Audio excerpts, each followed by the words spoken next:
Welcome to the third session of our course on international affairs. Today, we're going to explore the role of international organizations in global governance. First, the UN. Created in 1945, its main mission is to keep international peace and security, promote human rights and support development. It works through bodies like the Security Council, where 5 permanent members have veto power, and the General Assembly, which shows the idea of equality among states.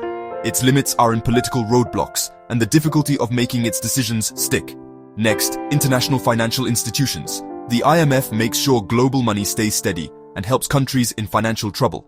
The World Bank funds development and helps reduce poverty, while the WTO settles trade disagreements and promotes free trade. Finally, regional organizations. The African Union works for the continent's unity and to solve conflicts. ECOWAS plays a key role in West Africa, especially in helping to solve problems and keep the peace. As for the European Union, it's a great example of advanced economic and political unity, with strong groups like the European Commission and Parliament. In short, international and regional organizations are key parts of global cooperation, even if they face challenges with being seen as real, working well, and power struggles between states. Subscribe to the United Nations and International Affairs Institute channel.